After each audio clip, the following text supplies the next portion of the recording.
며느리. 이 단어를 떠올리면 가슴 한편이 먹먹해지는 분들이 계실 겁니다. 처음 아들이 결혼한다고 했을 때를 기억하시나요? 그때만 해도 딸 하나 더 얻는 것 같아 설레었던 마음. 좋은 옷 입혀주고 싶고, 맛있는 것도 먹여주고 싶고, 무엇보다 우리 가족의 일원으로 따뜻하게 품어주고 싶었던 그 마음 말이에요. 하지만 세월이 흐르면서 뭔가 미묘하게 어긋나기 시작합니다. 처음엔 내가 뭘 잘못했나 싶어 스스로를 돌아보게 되죠. 혹시 내가 너무 간섭했나, 말을 함부로 했나, 며느리 기분을 상하게 한 건 아닐까? 밤새 뒤척이며 생각하게 됩니다. 그런데 정말 중요한 건 따로 있습니다. 내가 뭘 잘못했는가 보다 더 중요한 질문이 있어요. 바로 이 며느리가 나를 어떻게 대하고 있는가 하는 것입니다. 이건 며느리를 미워하자는 이야기가 아닙니다. 오히려 반대예요. 내 마음이 불필요하게 상처받지 않도록, 그리고 우리 가족이 건강하게 유지될 수 있도록 감정의 나침반이 필요하다는 뜻입니다. 사실 우리가 살아온 시대에는 이런 이야기를 쉽게 꺼내지 못했어요. 며느리 험담한다고 손가락질 받을까봐, 아들한테 나쁜 엄마로 보일까봐 속으로만 사귀었던 감정들이 얼마나 많았습니까? 하지만 이제는 달라요. 내 감정도 소중하다는 걸 인정할 때입니다. 오늘 이 이야기는 여러분의 마음을 보듬기 위해 시작됩니다. 며느리라는 단어 속에 담긴 1000가지 감정을 함께 들여다보면서 여러분이 느끼는 불편함이 정당한 것인지 아닌지를 가늠해보는 시간을 가져보려 합니다. 1. 첫 마디에서 인성이 드러난다. 첫 만남의 순간을 떠올려 보세요. 며느리가 될 그 여자가 처음 집에 왔을 때 분명 밝게 웃으며 인사했을 겁니다. 어머니, 아버님하고 예쁘게 말했겠죠. 그런데 시간이 지나면서 뭔가 이상한 느낌이 들기 시작합니다. 말은 분명 공손한데 말끝이 묘하게 싸늘해요. 웃고는 있는데 눈은 웃지 않는 것 같고요. 여러분, 이건 그냥 기분 탓이 아닙니다. 사람의 본성은 말투에서 가장 먼저 드러나거든요. 인사라는 건 사실 겉모습입니다. 누구나 좋게 보이려고 노력하니까요. 하지만 말투는 다릅니다. 말투는 그 사람의 진심이 담기는 곳이에요.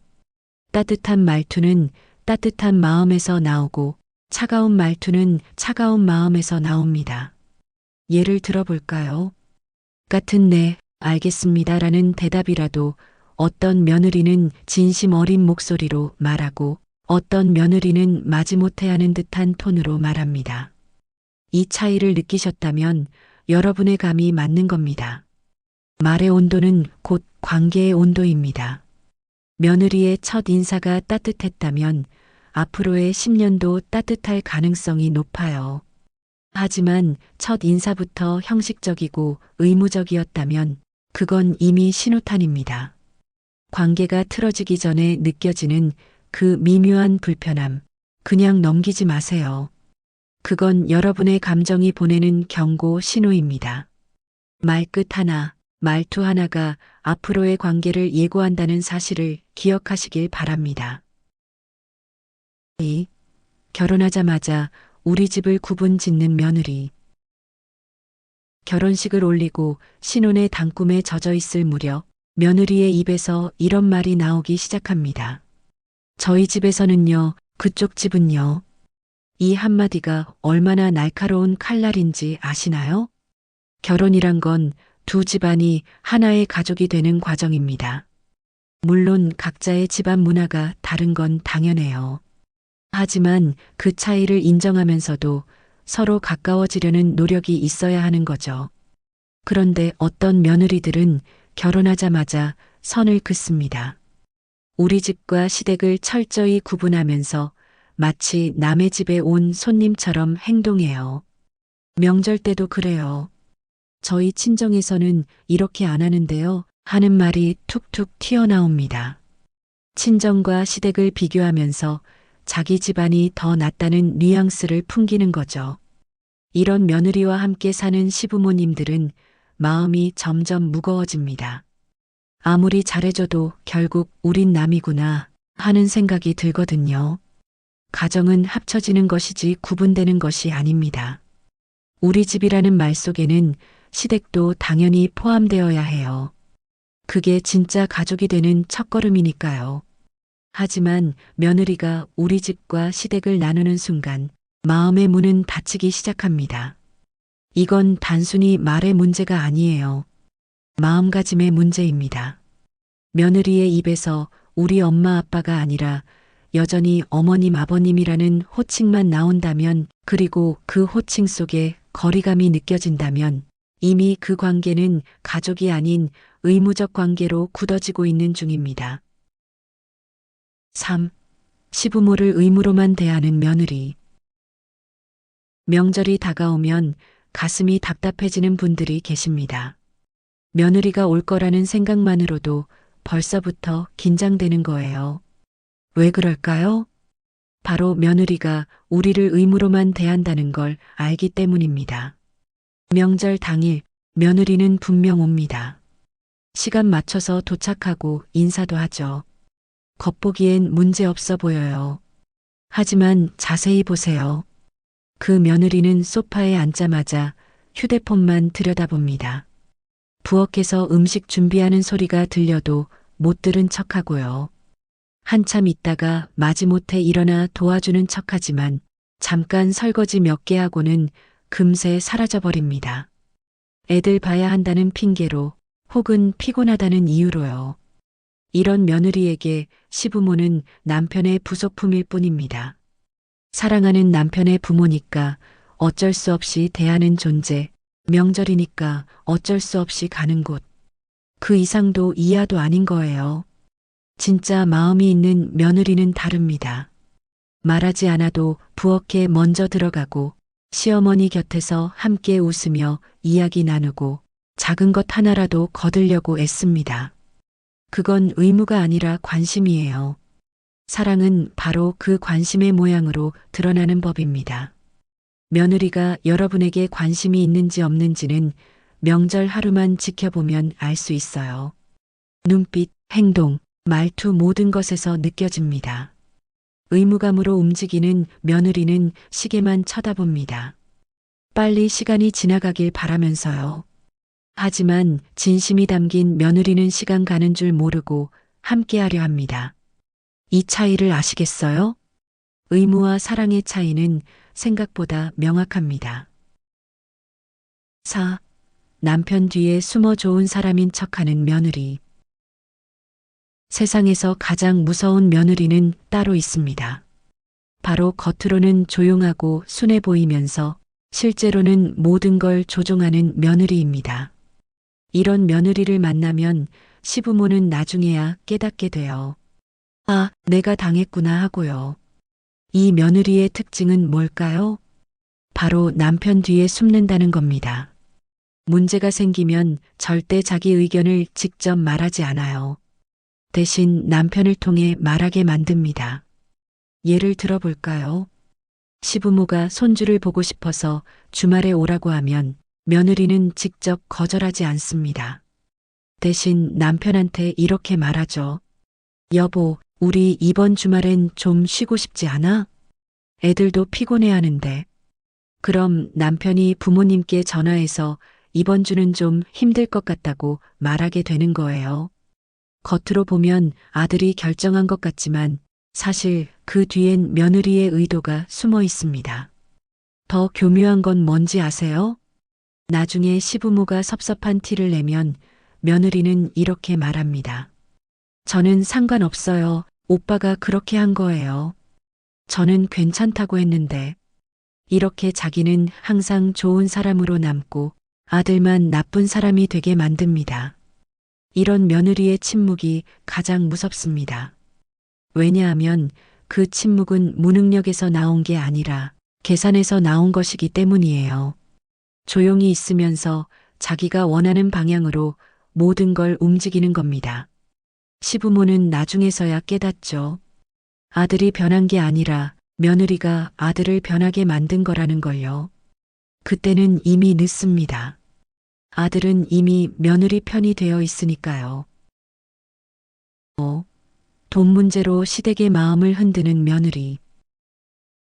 돈 이야기가 나오면 관계가 달라집니다. 특히 가족 간에는 더욱 그래요.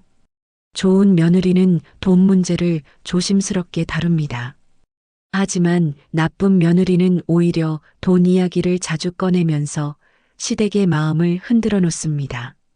대표적인 예를 들어볼까요? 결혼할 때부터 시작됩니다. 집 마련할 때 양가에서 얼마씩 보탤지 이야기하는데 이때 며느리가 이렇게 말해요. 저희 쪽은 이만큼 준비했는데 그쪽은 어떻게 하실 거예요? 마치 거래하듯이 돈을 계산합니다. 결혼 후에도 마찬가지예요. 명절 용돈 받으면 친정하고 비교하고 시댁에서 뭔가 도움을 주면 저희도 대출이 많아서요 하고 은근슬쩍 더 달라는 뉘앙스를 풍깁니다. 심지어 어떤 며느리는 이렇게까지 말합니다. 그건 우리 집 쪽이 부담했으니까요. 혹은 저번엔 어머니 쪽에서 해주셨으니까 이번엔 저희 친정에서 할게요. 이런 말들이 쌓이면 신뢰는 무너집니다. 가족이 아니라 남남이 되는 거죠. 며느리가 돈 이야기를 꺼내는 순간 가족은 거래가 됩니다. 내가 얼마 줬으니 너도 얼마 내라는 식의 관계가 되는 거예요. 물론 경제적으로 어려운 상황이면 솔직하게 말할 수 있어야 합니다. 하지만 그것과 시댁을 돈으로 재단하는 건 완전히 다른 이야기예요. 진짜 가족이라면 돈 문제를 조심스럽게 다루고 받은 만큼 고마워하고 더 바라지 않습니다. 하지만 나쁜 며느리는 항상 계산기를 두드립니다. 우리가 얼마 냈고 시댁이 얼마 냈고 누가 더 많이 부담했는지를 끊임없이 따집니다. 이런 며느리와는 아무리 잘해줘도 끝이 없어요. 오히려 잘해줄수록 더 많이 요구하게 됩니다. 6. 시어머니와 비교로 남편을 조종하는 며느리. 세상에서 가장 아픈 말이 뭔지 아세요? 바로 내 아들을 통해 듣는 며느리의 불평입니다. 며느리는 절대 시어머니한테 직접 말하지 않아요. 대신 남편한테 이렇게 속삭입니다. 어머니는 왜 그렇게 하세요? 오빠는 어머니 닮았어요. 이 말은 비교를 가장한 공격입니다. 겉으로는 그냥 하는 말처럼 들리지만 속엔 날카로운 칼날이 숨어 있어요. 남편은 처음엔 아내의 말을 무심코 듣다가 점점 어머니를 다른 눈으로 보게 됩니다. 그래, 엄마가 좀 그런 면이 있긴 하지. 나도 그런 거 물려받았나? 이런 생각이 자리 잡기 시작하는 거죠. 며느리는 교묘하게 남편의 귀를 통해 시어머니를 흔듭니다. 직접 대면해서 싸우지 않으면서도 남편의 마음속에 어머니에 대한 불편한 감정을 심는 거예요. 더 무서운 건 남편이 그걸 깨닫지 못한다는 겁니다. 자기가 스스로 그렇게 생각하게 됐다고 믿게 되거든요. 결국 한 남자의 마음이 두 조각 나버립니다. 한쪽엔 어머니가 있고 한쪽엔 아내가 있는데 점점 아내 쪽으로 기울어지게 되는 거죠. 시어머니는 그걸 보면서 가슴이 찢어집니다. 내가 낳아서 키운 아들이 내 뼈를 깎는 고생 끝에 장성한 아들이 이제는 며느리 말만 듣고 나를 멀리한다는 사실이 얼마나 아픈지 아세요? 이런 며느리는 비교와 험담을 무기로 씁니다. 시댁과 친정을 비교하고 시어머니와 친정어머니를 비교하고 남편과 시아버지를 비교합니다. 그리고 그 비교 속에서 항상 시댁이 부족하다는 인상을 심어 놓습니다. 이렇게 관계는 조금씩 금이 가기 시작합니다. 7. 감정 표현이 아닌 감정 조종을 하는 며느리. 감정을 표현하는 건 자연스러운 일입니다. 화가 나면 화를 내고 슬프면 우는 게 당연해요. 하지만 어떤 며느리들은 감정을 표현하는 게 아니라 감정으로 조종합니다. 이 차이를 아시겠어요? 예를 들어볼게요. 시댁에서 뭔가 부탁을 했는데 며느리가 마음에 안 들면 직접 말하는 대신 눈물을 흘립니다. 그리고 이렇게 말하죠. 저 그런 얘기 들으면 속상해요. 겉으로는 다정해 보이는 말이지만 실제로는 상대방을 죄책감에 묶어두는 기술입니다. 시부모는 그 눈물을 보고 미안해집니다. 내가 며느리를 울렸구나. 내가 너무 심했나 싶어서 자책하게 되는 거예요. 하지만 가만히 생각해 보면 이상합니다. 정말 슬퍼서 우는 게 아니라 상황을 자기에게 유리하게 만들기 위해 우는 것이거든요. 또 다른 방법도 있어요. 침묵으로 분위기를 잡는 겁니다. 시댁에서 뭔가 말을 꺼내면 대답 대신 침묵으로 일관합니다. 표정도 굳히고 말도 안 하고 그냥 차가운 분위기를 만들어버려요. 그럼 시부모는 불안해집니다. 며느리가 화났나? 내가 뭘 잘못했나? 이렇게 걱정하면서 오히려 먼저 사과하게 되는 거죠. 진심이 아니라 감정의 줄로 상대를 묶는 며느리. 이게 가장 위험합니다. 이런 며느리와 사는 시부모는 늘 눈치를 봅니다. 며느리 기분 상하지 않게 조심조심 말하고 혹시나 싶어 미리 양해를 구하고 결국 자기 집에서 손님처럼 지내게 됩니다. 감정 조종은 관계를 망가뜨립니다. 진짜 감정은 솔직하게 표현하고 대화로 풀어야 해요. 하지만 조종은 대화가 아니라 압박입니다. 상대방을 변화시키는 게 아니라 굴복시키는 거예요. 이런 며느리 밑에서는 아무리 노력해도 편할 수가 없습니다. 8. SNS 속에선 천사, 현실에선 냉정한 며느리. 요즘엔 SNS 시대잖아요. 누구나 자기 삶을 온라인에 올립니다. 며느리도 마찬가지고요. 그런데 여기서 재밌는 현상이 발견됩니다. SNS에 올라온 며느리의 모습과 실제 모습이 완전히 다른 경우가 있다는 거예요. SNS를 열어보면 이런 글들이 보입니다. 가족 사랑합니다. 하트 이모티콘 여러 개. 시부모님 덕분에 행복합니다. 기도하는 손 이모티콘. 사진도 화목하게 잘 찍어서 올려놓았어요. 명절에 다 같이 모인 사진, 시어머니 손잡고 찍은 사진. 보는 사람들은 다들 부러워합니다. 우와, 저 며느리 정말 착하다. 시댁 모시는 거 봐. 하지만 실제는 어떨까요?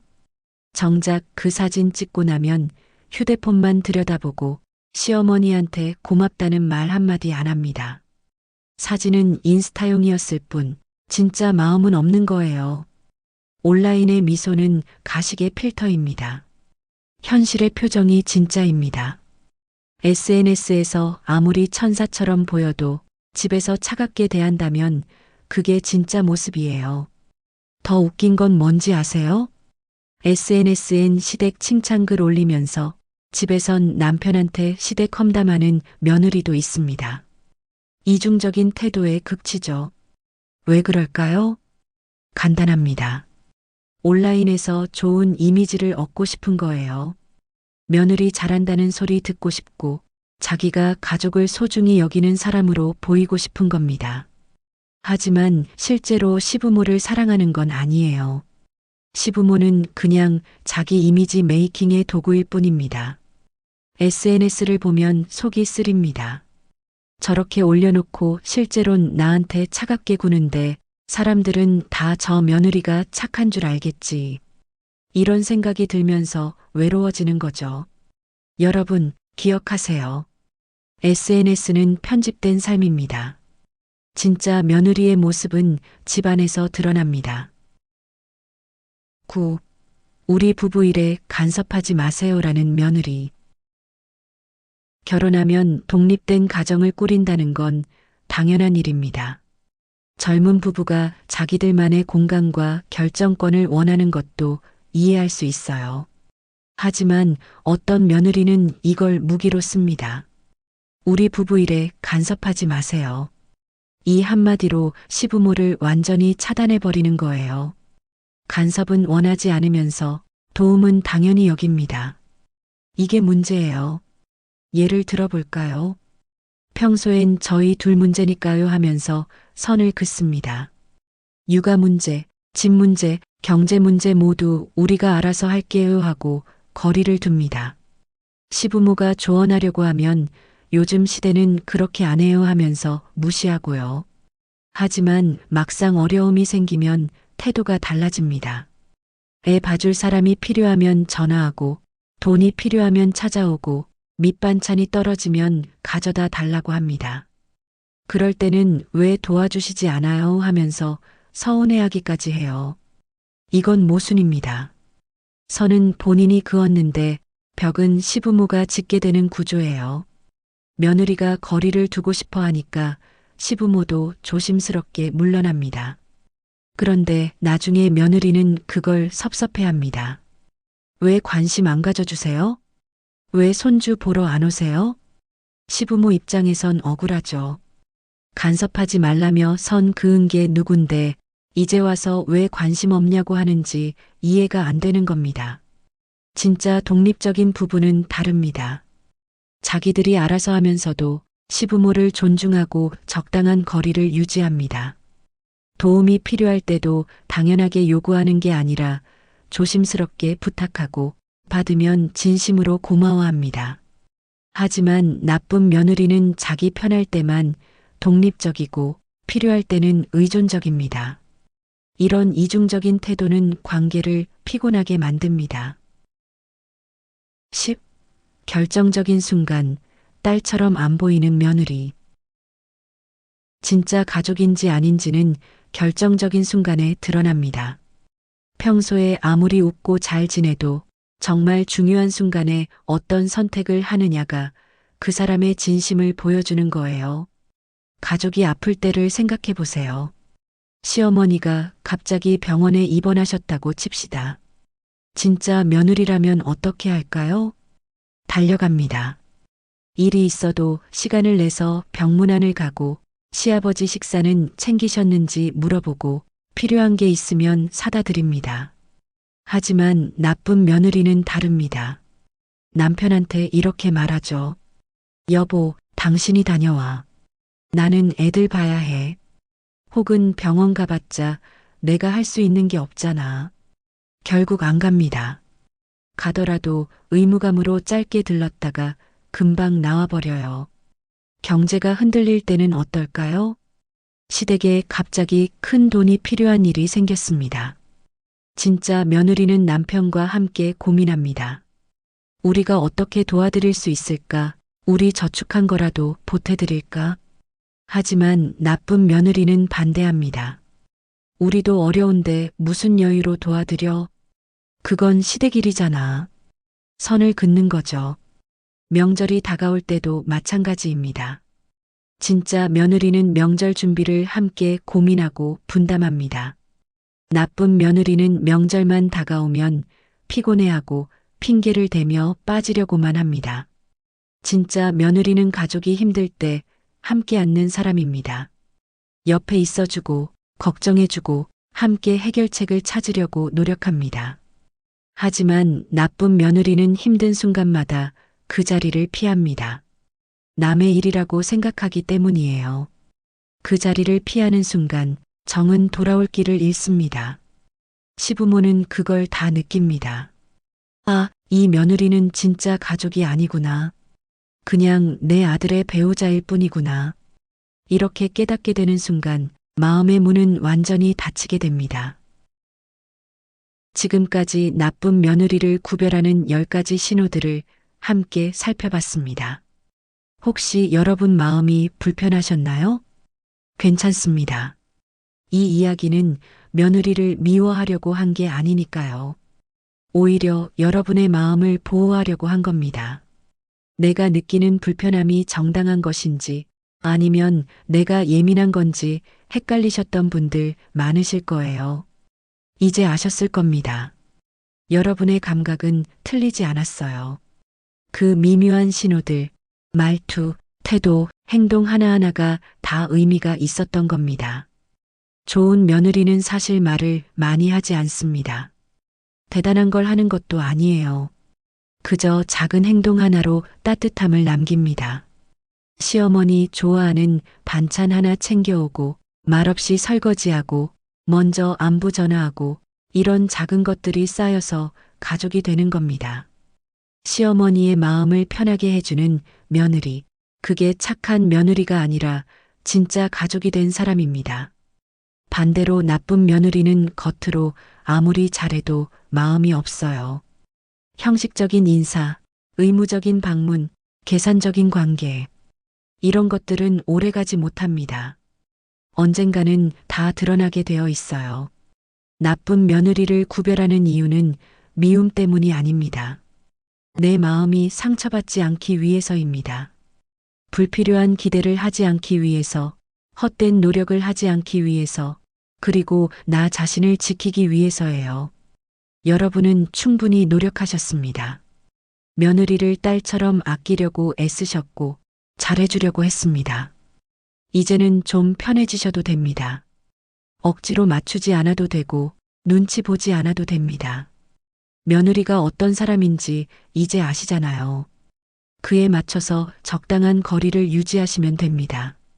좋은 며느리는 사랑보다 배려로 기억됩니다. 그 배려가 있는 며느리라면 끝까지 소중히 여기세요. 하지만 그렇지 않다면 여러분의 마음을 먼저 지키시길 바랍니다. 끝까지 시청해 주셔서 감사드립니다.